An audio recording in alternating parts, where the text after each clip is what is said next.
kā aizpildīt uzņēmuma informāciju. Kad esat ielogojies sistēmā, spiežam uz sadaļas uzņēmuma informāciju.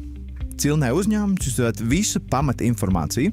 Visi ievadas lauki, kas ir pelēkā krāsā, tie aizpildās automātiski no dažādiem reģistriem. Pārējos lauks jums jāizpild manuāli. Ievedam juridisku adresi.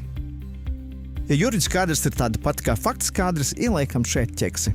Ja vēlaties, lai jūsu uzņēmuma profils būtu pieejams publiski visiem apskatai, ieliekat atzīmes cenacības profils publiski pieejams.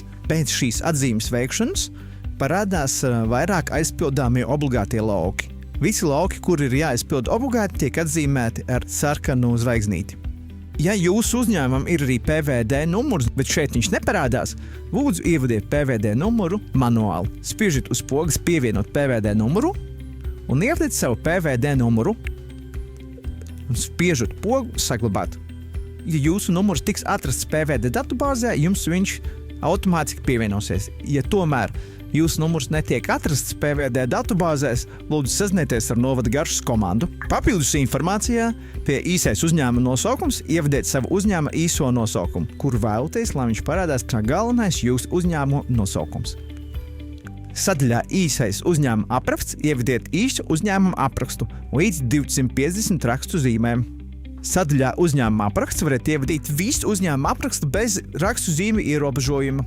Norādiet savu galveno telefonu numuru un norādiet arī e-pastu adresi. Ja jums ir arī mājaslapas adrese, ievadiet to šeit. Ja jūsu uzņēmums atbilst kādam no šiem uzņēmuma veidiem, lūdzu to atzīmējiet. Kad esat visu aizpildījuši, dodieties atpakaļ augšā uz nākošo cilni kontaktinformācija. Sadaļā kontaktinformācija jūs varat pievienot vairākas kontaktpersonas, kuras parādīsies jūsu profilā. Lai pievienotu jaunu kontaktpersonu, spiežat uz pogas pievienot jaunu kontaktpersonu. Ierakstiet kontaktpersonas vārdu uz vārdu, telefonu numuru, e-pasta adresi un ieņemamo amatu. Ja vēlaties, lai šī kontaktpersona parādītos pie jūsu uzņēmuma profila, spiežat pogu aktīvs, spiežat pogu pievienot. Kad esat savadījis visas nepieciešamās kontaktpersonas, dodieties uz cilni papildu informācija. Cilnē papildu informāciju varat atzīmēt papildus opcijas, ko piedāvā jūsu uzņēmums. Kad visu esat atzīmējuši, spiežat uz pogas galerija. Lai pievienot logo, spiežiet uz pogas ielādēt failu. Izvēlaties fotoattēlu no jūsu galerijas un spiežat ielādēt. Iecentrējiet un spiežat OK. Tāpat pievienojiet klāt arī uzņēmumu galeriju. Spiežat uz pogas ielādēt failu, izvēlieties bildi un spiežat pogu apstiprināt. Šeit jūs varat arī savu attēlu pietuvināt, kā arī pagriezt un spiežat pogu OK. Lai pievienot video no savu YouTube kanālu, šajā cilnē ievadiet jūsu YouTube video linku. Kad viss ir gatavs, dodamies uz cilni struktūrvienības.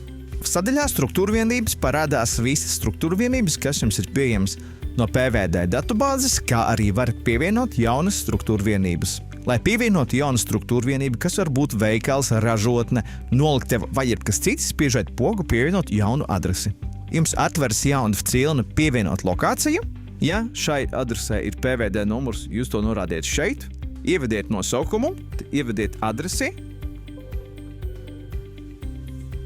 Pēc adreses izvēles automātiski tiek ievadīts Google Maps koordināts. Ievadiet struktūrvienību, ir tas nepieciešams, un ieliekat atzīmi, kad šī struktūrvienība ir aktīva. Ja vēlaties, lai šī struktūrvienība parādās arī kartē, pie jūsu uzņēmuma izvēles ieliekat atzīmi rādīt kartē. Tālāk varat norādīt arī darba laiku. Kad visu esat savadījuši, spiežat pogu pievienot. Tagad jūs esat atjaunojuši un savadījuši visu uzņēmuma informāciju.